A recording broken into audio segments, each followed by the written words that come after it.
you got seasoning, you got to be able to cook. Come on, welcome back to Speak for Yourself. Baker Mayfield had a Sunday to forget. 2 interceptions and a blowout loss to the Steelers. Well, that brought out a lot of criticism on social media, which his wife, Emily, was not having, saying, quote, "Don't send me some stupid bleep." Yesterday was Baker's turn to call out the critics. Y'all take a listen. I don't give a damn what they say. It's within this building. We know we can be better. I know I can be better, and that's how it's going to be handled. The outside noise doesn't matter. They get paid to talk. We get paid to do our work. So that's how it's going to be handled.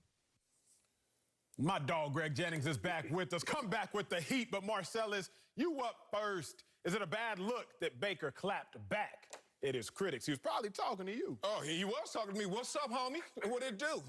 I remember Baker Mayfield from his rookie year. I like Baker Mayfield. I just don't like how he plays football at the quarterback position in the NFL consistently. I see some highs and I see more of the lows. Here's the thing. Let me hit you with a little of a Wileyism right now, Baker Mayfield. Proclaiming that you don't care reveals that you do. You know why it reveals what you do? It's a bar. Man, let me tell you, I've been there before. I don't care. I ain't listening to the outside noise. I don't care what they talking about. I actually care. But does it interrupt my process? Does it interfere with what I'm doing? And Baker, it's easy to believe you don't care when you go out there and just ball out. Then we're like, look, this is not piercing through. He's not internalizing the negative conversation about him. But when you don't ball out, then it seems like you actually do care, and then you strike back. Look, this has been Baker Mayfield's year. Remember in the beginning of the offseason, pandemic, all the Zoom meetings, and he was sitting there saying, actions speak louder than words, so I'm going to be quiet this whole offseason. Then about a month before the season, all of a sudden, Baker Mayfield, he couldn't hold himself. He couldn't contain himself. He started talking that trash again. He started getting into that little macho world that he loves to live in. And now he wants to talk again. Why talk now? Why talk now? Coming off a performance against the Pittsburgh Steelers that they rated 3rd worst of all quarterbacks this year in terms of your QBR. Why talk now? Oh! Baker Mayfield and the Cleveland Browns have the easiest schedule going forward. So once again, that front-runner mentality is back on display. Baker Mayfield is trying to let us know he doesn't care. And since we got it easy going forward, supposedly, I'm about to go out there and show you. Well, I'm not a believer right now. I need to see it, not only once, but consistently to make me get on the Baker Mayfield bandwagon. Let me put Baker and everybody else in this world on game. You don't have to be likable if you're good. But if you're not good, you better be likable. I don't have a problem with Baker Mayfield clapping back because he answered the question. But I have a problem with Baker Mayfield not being wise enough to understand, hey, what are you doing? What's the perception, Baker Mayfield? Yes. You aren't likable right now. So if you're not going to be good, at least be likable. Let's talk about Ryan Fitzpatrick. He has 10 touchdowns. He has 7 interceptions. His team is 3-3. Baker Mayfield, your team is 4-2. You have 10 touchdowns. You have only 6 interceptions.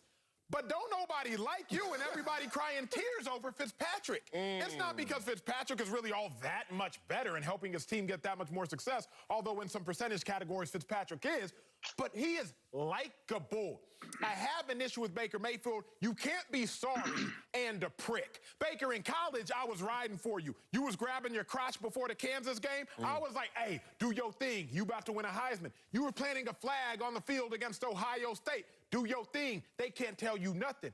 You're about to win a Heisman. But Baker, when you are the one person who is holding your team back, you are the one person holding your team down, causing the rest of the world to forget about Odell Beckham, forget about Jarvis Landry, you are the sole factor for that. If nothing else, at least be likable. Deep. For me, I definitely have an issue with him clapping back. And the reason is because whether they have won or whether in a loss, Baker Mayfield has just he's not been good, period. Like, likable or not, I don't care. All I care about is, can you produce? And on Sundays, that's all that matters. And he has not been able to do that. And I'll give you a little bit of a landscape of what I mean by that. He needs everything to be in alignment. What do I mean by that? I mean, he needs a team. Don't pressure Baker. Just line up and play head up so he can dissect what coverage you're in, and then he'll be able to perform. Wait a minute. don't even play action. Don't show something that you're not going to really do, because if you don't do that, he doesn't really have what it takes to just do it in straight drop back. Why?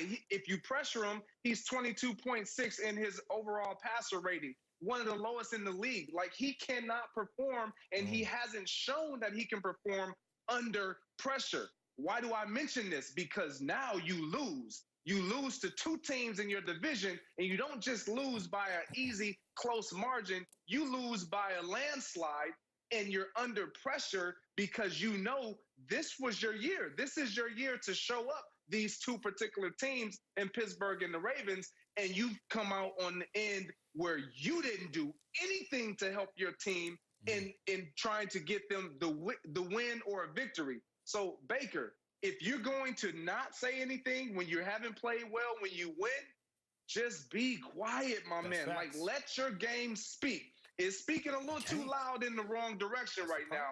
You need to get back on track and find a way to get your team some better production. Yeah, he has to understand how this game goes. I love what you guys are saying right here. And let's preach to him, since we've been through the process, the highs and the lows as well. Like, the Cleveland Browns are winning in spite of Baker Mayfield, not because of Baker Mayfield. Think I'm just picking on Baker Mayfield? Nope, I'm not picking on him. I'm picking on his performances. Here we go. The last 20 games, he's under 500 as a win-loss quarterback. Under 60% in completion percentage. We know that's the Mendoza line. Like, if you even kind of good, you got to be 60% or better. He's not that. He has not passed for over 250 yards in back-to-back games in the last 20 games. Like, these are just numbers that we're talking about. This guy is a fringe starter. Make you average. Like, that makes you average. Like, fringe starter, clipboard holder, backup, but former number one overall pick, and you have these statistics, these stats right here. Look at this. Game within the game, he needs to understand it. That's to Acho's point. Acho's been trying to highlight to you that, look, you can win the game. You can be the guy that they love or they love to hate. Floyd Mayweather or something like that. When you talk about Floyd Mayweather, where you gonna come at him? He's like, just get in the ring and watch my perfection. And then, no matter if you're likable or not, we gotta accept it. But when you're not that guy, you gotta play the game within the game. And Baker Mayfield, you're losing that one as well. So a guy with the 26th lowest passer rating, 29th lowest completion percentage, and 8th most giveaways should not be the guy up there popping his gums. Relax, big dog. Let your game speak for yourself. And here's the other thing with Baker's comments. He says, y'all's job is to talk and my job is to go out there and play. If we're being real, we doing our job better than you doing yours. Because you talking about what we saying and you not playing. And so, again, really, for me, it is very, very, very simple. There has to be an inverse correlation between Baker Mayfield's pride and Baker Mayfield's production. The less he produces, the less prideful he can be. There can't be some sort of, well, I'm still going to be cocky. I'm still going to be the #1 overall pick, mindset of clapping back and all that. But you not winning no games, because sooner or later, people are going to get tired of it. Baker Mayfield, your leash is very, very, very short, and it's only getting shorter the more you run your mouth. And it's getting shorter because we see him with, as you alluded to, really well, all these seasonings. And I'll say this, and then I'll shut my mouth. The problem that I have with him with all these, let's call them seasonings, is even if you have these seasonings and you don't know how to use them, meaning if I grab a seasoning out of my pantry right now, it has two spouts. It has the one with the little sift where you pour lightly and you got to pepper it on. And then it has the other one where you just pour and it's coming out in bulk. Yeah. Baker Mayfield right now don't know which end to use. At all. He got the seasonings, but he's using the wrong end. I need you to understand that I have to look in the mirror. Once you become perfectionist at self-assessing, then you can really have some growth. He has not done that because he's looking and listening to everything that we're saying instead of looking at himself and trying to fix his problem. Man, it's real. I feel like we pouring it on, piling it on. And we are, because we're doing our jobs. Damn it, throw for 500 yards and shut us all up. And trust me, we will report that as well. Only quarterback with a worse passer rating in the last 20 games, you know who that is. Andy Dalton. How did that look?